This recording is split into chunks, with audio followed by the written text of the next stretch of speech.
Friends, today is going to be a very unusual stream.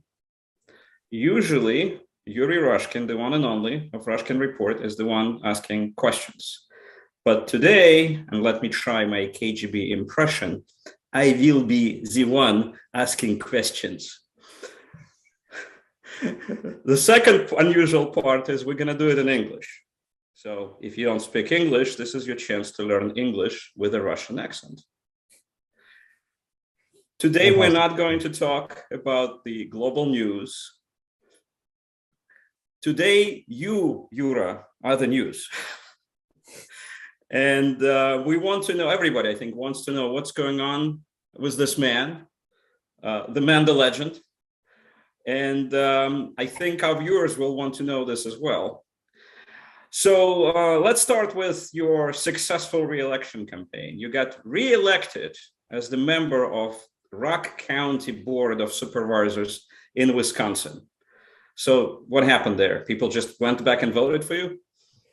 Basically, yes.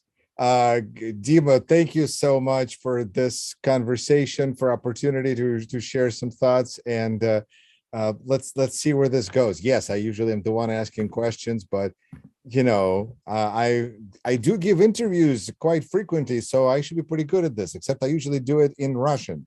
So let's do this in English. Well, let's do this in English, shall we? Yes, I'm actually on my third term as Rock County Supervisor representing District 16, which is downtown Beloit, Wisconsin, United States, and Rock County. And I'm very honored to do that. And in fact, I'm on my third term running for third time unopposed. So there's a Russian joke for you right there. But I don't, you know, I guess if people didn't like what I was doing, they could run against me. So that's totally allowed.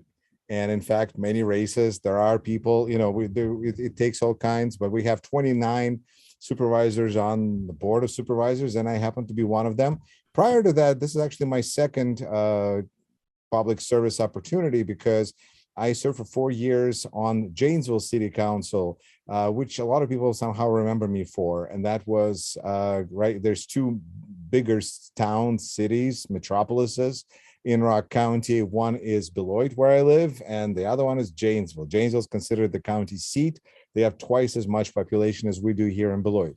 So I started out by being on city council. Now I'm on the county board. We're representing a smaller, slightly different, you know, community next door. And that was, you know, just something that I guess I never wanted to be the person who sat in the coffee shop and read newspaper and went, how can they do this? I just wanted to get involved and be part of making those decisions. And then whatever happens, happens. In fact, just this evening, I had a very interesting committee meeting on the county board, because I had 7 advisory referendums that I was introducing, because that I had, you know, asked to be placed on the agenda, because I had constituents contact me and ask me to place these referendums on the November ballot. That's one of the kind of few powers that county board has. And I said, okay, why not? Let's do this. We did this 4 years ago for legalization of cannabis. I was the one who proposed it, and it passed with 69% of the Rock County voters voting it for it, even though it was advisory referendum. It was quite decisive and told me that there are some issues that are nonpartisan, even though they're very political. And tonight, I had 7 referendums that were submitted to me by others. And one of there were 7 questions potentially. One of them had to do again with cannabis. We brought it back to see kind of keep the ball rolling, because Wisconsin is one of the very like a narrowing number of states, decreasing number of states that does not have legalized cannabis. We don't even have medicinal cannabis legalized. So it's only a question of how much are we punishing the people versus just making things available. And one of the reasons may be that we have now Illinois next door, which has legal for several years. There's a store down the street, you know, go and get it. But we wanted to pass get another referendum on the ballot.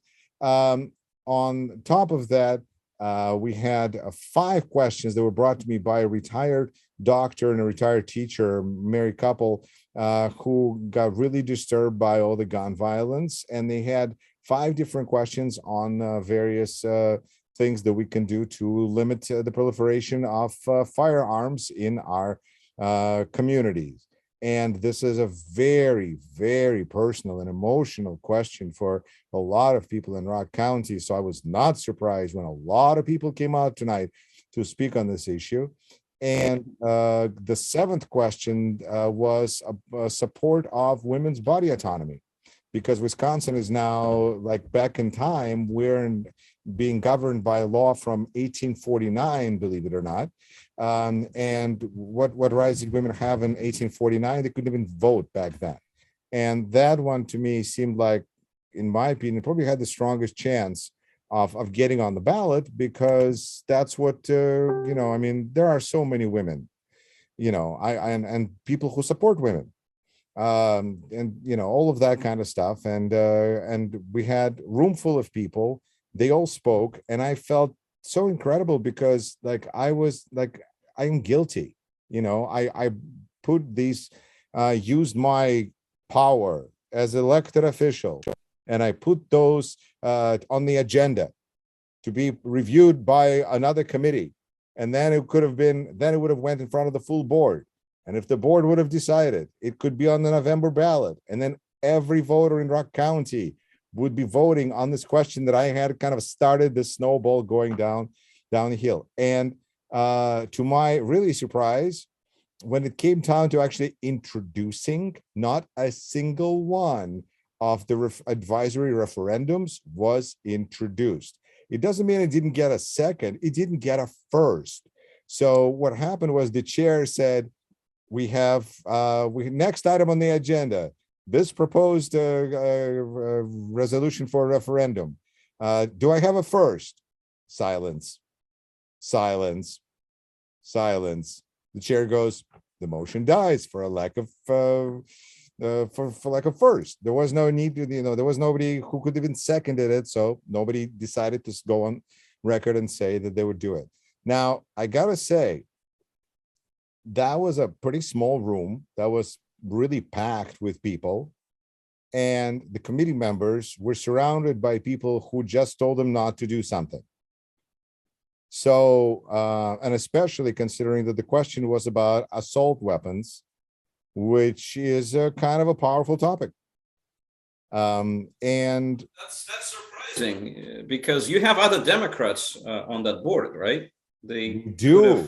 And there was even a person who was on Zoom. So you would have thought that maybe that person would have said, okay, differently.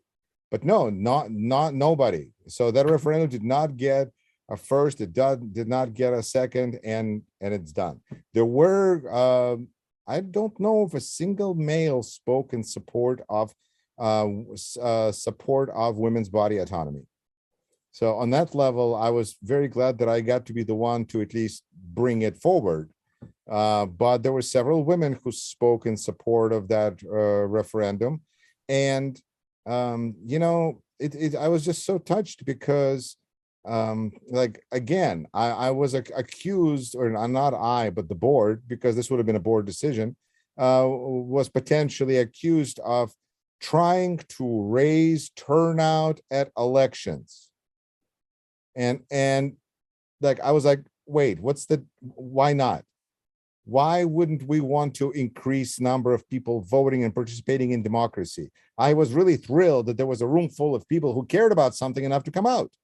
So like, this is great. Democracy, this is what democracy looks like. But, it kind of went the other way there. But that's the way it works. And I feel really good that even though I did not get the outcome that I would have preferred, to have these referendums be, we don't have the power, nor really even the intention of taking away anybody's guns. Like, that was never the point. The question was in front of the committee was, should we let people tell us how they feel about it? And majority of people said, go ahead. It's democracy in action and also inaction. So and also in action, the good because and the bad was stifled. people's freedoms were, crushed or respected, depending on which side you're on. So what do you think can be done? I mean, democracy is about building coalitions, right? So can you do it again and, kind of get some in advance, get some support? I don't know. I think, well, there's hopefully there's always the next election. But in the past, when we did this with cannabis, it got, I believe, tabled. And then we had to wait 60 days. And then with enough signatures, we could bring it in front of the county board. And we could have done this with this, but we ran out of time. There was no 60 days before things need to get on the ballot for printing purposes and so on. So this, and since it's an advisory referendum, I kind of go, okay, well, we tried. We can try to this advisory route next year. I mean, some things takes a while to get done and get across. That's okay. Part of it is to kind of keep the conversation going. But also consider the nature of the matter, because it's one thing, frankly, to try to legalize cannabis and another one to regulate weapons. It's really just an entirely different, even though they both have to walk through the same doorway, it's two very different issues. Well, Yuri, I'm glad that you're on the board, and I'm glad that you're fighting. It's, every issue starts as a local issue. So you're doing what you need to do at the county board, and then hopefully it will work and bubble up at the state level and maybe eventually national level. And maybe if one of those laws is going to have your name on it. We'll see. So besides your successful re-election and activism on the Rock County board, you are also very active in the news, right? You are being invited to many news programs, frankly, around the world. But with the recent events, you appear many times on major Ukrainian TV stations, such as ATR, which is a TV station of Crimean Tatars, on Telekanal Kiev, Espresso TV, and many others. So, well, why are they inviting you? Like, what is, what do they want to hear? What questions do they ask, and what do you tell them? Well, what happened is I think it grew out of having my little YouTube channel, because what that led to is being invited by different there's a couple of news stations in New York that are Russian language, such as RTVI, and full disclosure, they've invited you. You've been there a couple of times, and it's a news station that I didn't even know they existed until a producer called me and asked me to appear on the air. So I come on and provide my perspective, which apparently is quite unique in Russian language, because I am not a conservative Republican who looks at moderate Republicans and goes communists. So apparently I provide a fairly unique perspective, which I'm glad to share. So if people ask me a question, I try to answer it, which is a terrible problem for a politician, I think. So that's one of the things that hinders me. I always feel like that I really want to answer any question. After and then I got invited more and more to kind of cross the pond into, that's the best way I can think of it, is first channel ATR, which is, exactly as you mentioned, Crimean Tatar station, and they were actually kicked out. They had to leave Crimea because that's where they were broadcasting from, and they had to shift their operation to Kiev. One thing led to another, and especially since full war broke out February 24th, I've been invited more and more to provide kind of perspective of what is it that America is trying to do, because really the only other perspective that they hear is from people who are extremely right-wing, conservative-minded, and usually strong supporters of 45th president, who are convinced that anything that current administration does is weak, is pathetic, is in dementia, and it just kind of goes down the line of insults, really portraying having such a flawed foundation. that I think it provides a really inaccurate outlook. So I But think they under the cover of the war, of the conflict, right, which demands everybody's attention, these people basically use it for their own political agenda. They are pretending they're helping Ukraine when in fact they're hurting Ukraine, and they're spreading disinformation about what America is doing. Is that a fair summary about what they are doing and what you need to counter? I think that whether they're hurting something or not is depends on somewhat on a personal perspective. But I would think everybody brings their own personal political perspective to debating things that they care about. We're talking about very emotional statements, emotional positions. We care about our politics like we care about religion. So I get it, but I think it's also important to provide different perspectives, and especially when, as our elections have shown, the former president did not get as many votes, and therefore he is in the minority, and his opposition won and is now determining the policy of the United States. And I think it's really important for people in Ukraine to know, like, what logic even may be. And it's so humorous to me because most of my information comes from New York Times, Washington Post, CNN, and just like being here and reading news and being a news consumer myself. But because I'm a local elected official in America, I bring a certain amount of leverage to this, which is fantastic because I would say gravitas. Gravitas, yes, because my Yes. whole perspective is if I can use what I have to help others, then it makes me feel good.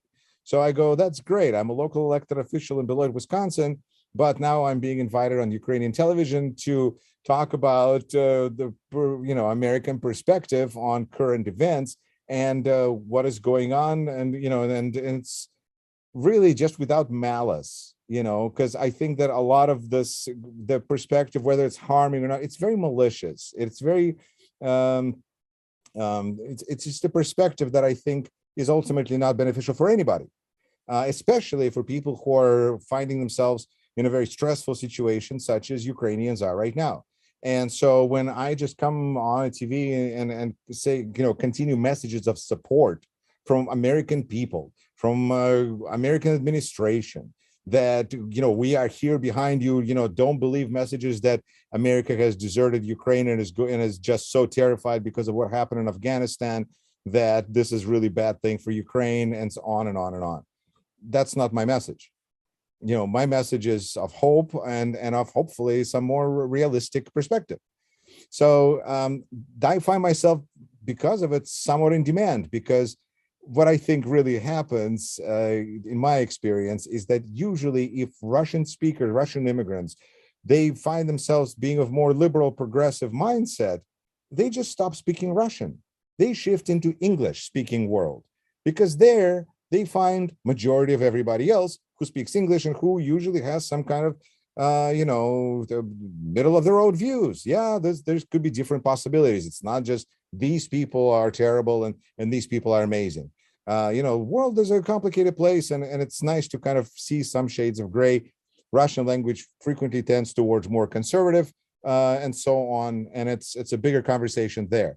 But because I enjoy speaking Russian, even though I came to the United States when I was 13, and I continue to speak very good Russian for reasons unknown to me. I continue speaking Russian because I enjoy it. And if I have to, as somebody, how do I say, one of the hosts of another show on Rashkin Report, journalist Arkady Mazin, has said, we're going to speak in Russian, but we're going to tell truth. It's a really weird situation, and I'm grateful for the opportunity, because tomorrow I'm scheduled to be on Voice of America to provide again a different perspective on American politics, to a more balanced perspective. And Voice of America, for those that don't know, is actually a news media channel owned by the United States government, with the express purpose of sharing the point of view of American government with the rest of the world, which is kind of what I feel like I'm doing. So it's an amazing world, and I just am blown away by the fact that I can live in Beloit, Wisconsin, and out of my home studio via technology, communicate and share ideas with the rest of the world. Yeah, you're right. It's great that you're doing this. Russian speaking elected official on Ukrainian TV, sharing your perspective, the perspective of the United States. I think that's amazing that they invite. It's great they're inviting you, and amazing that you can deliver that perspective. So besides that, you were a few months ago, you were invited to a conference in Washington, D.C. It was organized by Hollings Center. So what happened? What is this about? What is the Hollings Center? How did they find you? And then what happened at the conference? Well, thank you for asking. It was very weird, because at first I thought maybe it was spam, maybe it was some kind of a sale, because I got an email saying that a think tank wanted to invite me to a conference. I mean, that doesn't happen to me very often, ever. So there was a phone number. I decided to, they were persistent. We connected, spoke. I don't remember who called who, but I spoke to them, and I Googled them, and it turned out that this is a real organization. It's chartered by the United States Congress, but it's not controlled by US Congress.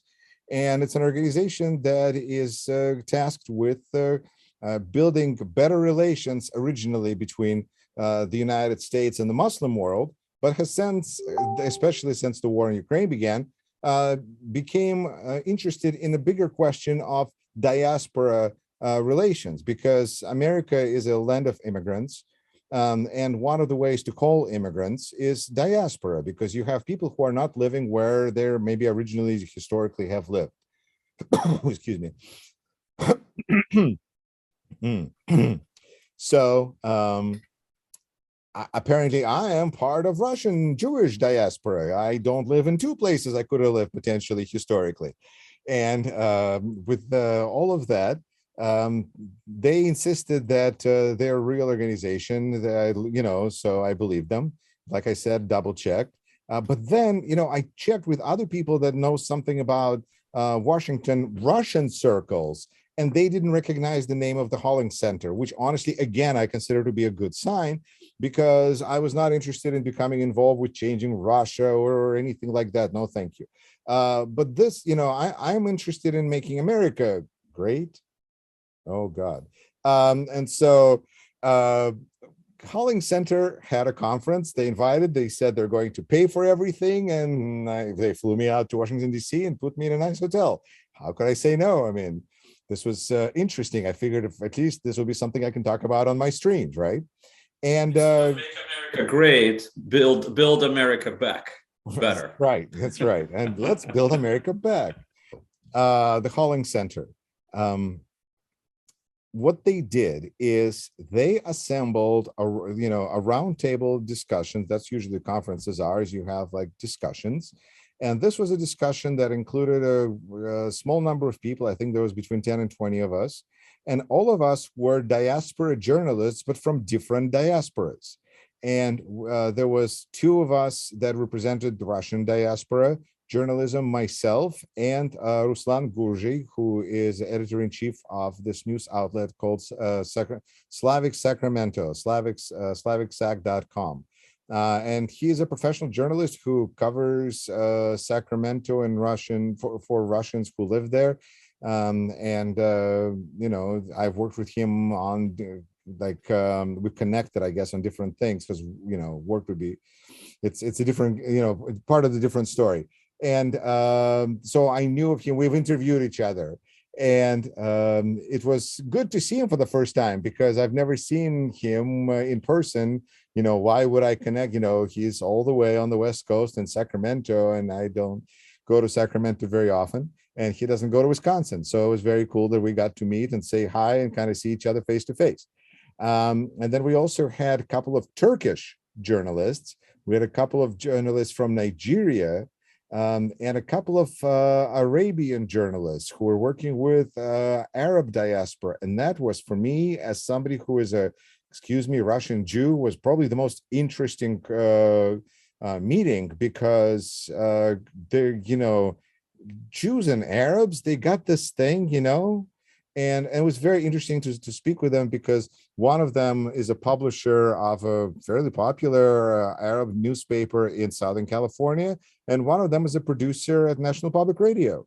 And I was like, wow, this is really interesting. So I look forward to speaking with those people right away. We kind of share different perspectives. There was a couple of, I'm trying to think of who else was there because I think I feel bad that I must be missing out a couple of people, but that's, let's see. And the questions that arose had to do in a large part with identity and how people identify and see themselves. But a couple of things that I know I brought up, and particularly actually Ruslan brought up, and I agreed with him wholeheartedly, is the general issue of radicalization of Russian diaspora. Because that, part of Russian personality characteristic that I brought up and mentioned when I made my remarks about, moonlighting as news analyst in Ukraine and Russian-speaking media, and being such a novelty act is because the prevailing attitudes are quite radical and quite radicalized. And it's a really interesting question of why that is happening. And I'm really glad that American government in some shape or form is becoming interested in this. Because it is an important issue, I think, for us to deal with and to understand. Because really, big reason why this is happening is because, as a friend of mine said, there are two kinds of Russians: Russians who watch Russian TV and those who do not. And those that watch Russian TV have become very, very radicalized. And because we have a lot of people who immigrate to different countries, but they continue to watch the television and the media, consume media from a country that they came from, it creates a really potent and kind of a fiery cocktail, Molotov. So I think that that's something that should be paid attention to. But there were different issues, and frankly, for me, I felt like in a very unique situation because of all the people that were there, I was probably the only one that was not living inside a Russian community. I live in small town USA. There's like no other Russians here.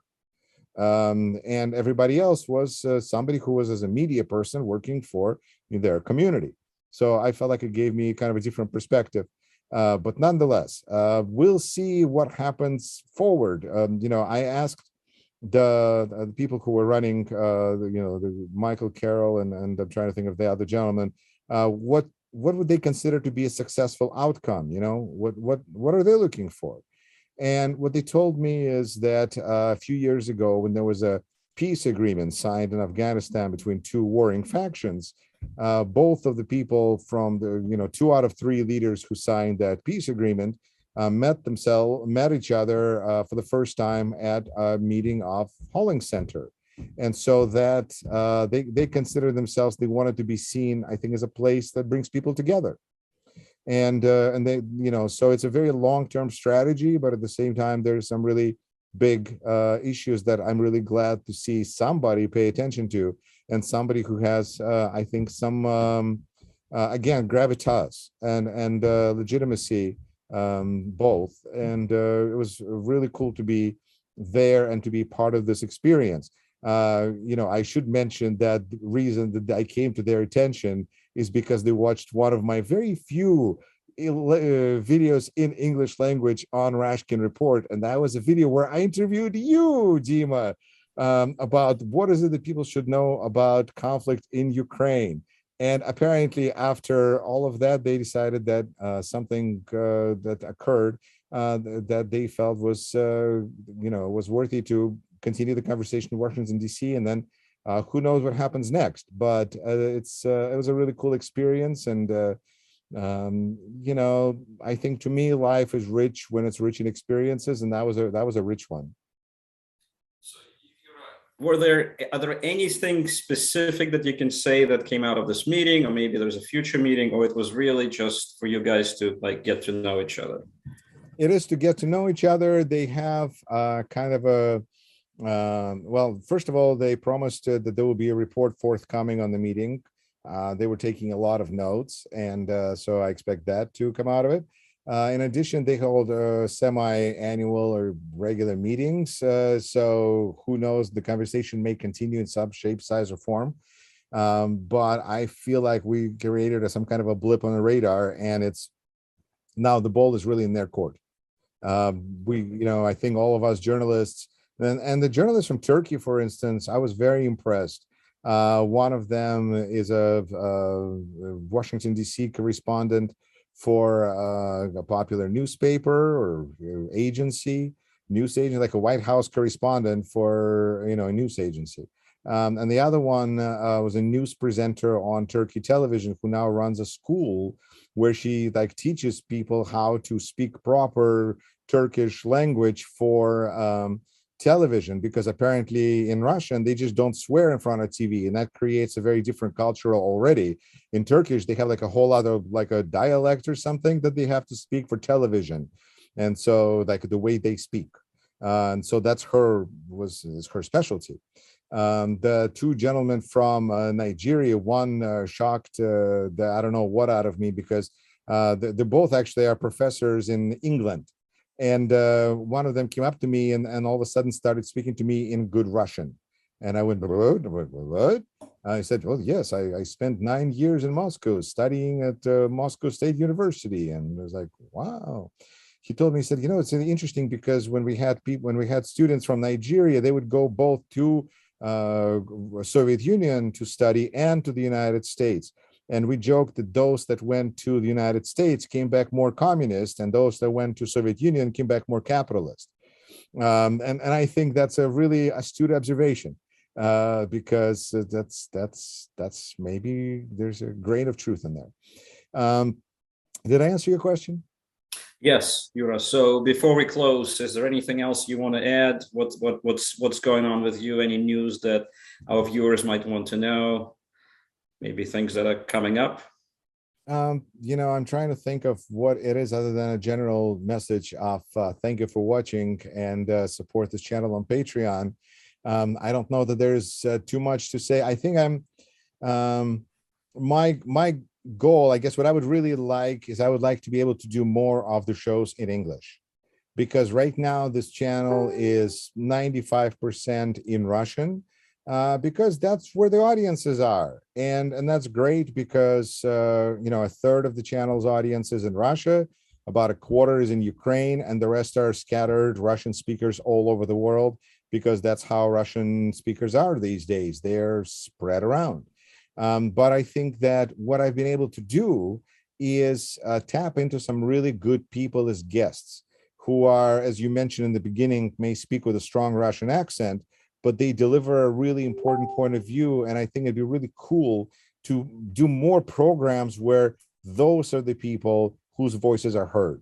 And then that would probably take some additional financing and support, because it would take, it's just a different developing that audience, developing that channel. But I think that would be where I would be really excited to go in the future with Rashkin Report. I mean, it was originally designed to be an English language channel talking about Russia, and I really still want to go there, because I think even though China may be a bigger threat, Russia can really cause us a lot of problems in the United States. And I think a better understanding of the mindset, better understanding of the politics, the approach, just the little things like in Ukraine, they grieve for fallen soldiers and fallen people, for children that have been murdered by Russian bombs and Russian attacks. And in Russia, they grieve for the lost equipment, for the lost tanks, for the machinery, because people are disposable material.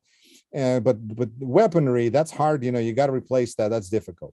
So it's, there's really, really important things that need to be, I think, that would help us make better decisions if we had better information. And so that's what I hope to do with the Rashkin Report in Russian or in English. Yeah, I think you're doing a very important job in Russian, because as you said, there are Russians who watch Russian TV and those who don't. And those who do, by the way, it doesn't matter where they are. They could be in the United States. Obviously, they watch it in Russia. They could even be anywhere in the world. They could be in Ukraine. Unfortunately, there are people in Ukraine who watch Russian TV who take the Russian position. some of them, unfortunately, to this day. So what you're doing is very important, providing an alternative in Russian of honest news, honest information, honest analysis of everything that's going on. And I think same thing is, with the few shows that you had in English, I think they're doing the same thing for, explaining what's going on to a, non-Russian audience, to English-speaking audience in Russia, or in the Russian world, as they like to say. So I think it's very important, Yura, and again, thank you for everything you do on your show, on Ukrainian TV, and everywhere else. And we'll do more of those shows in the future. Sounds great, Dima. And I hope to hear you on National Public Radio one day. You're doing just an amazing job. Thank you so much. You're listening and watching Rashkin Report. You are. Thank you, friends. Till next time.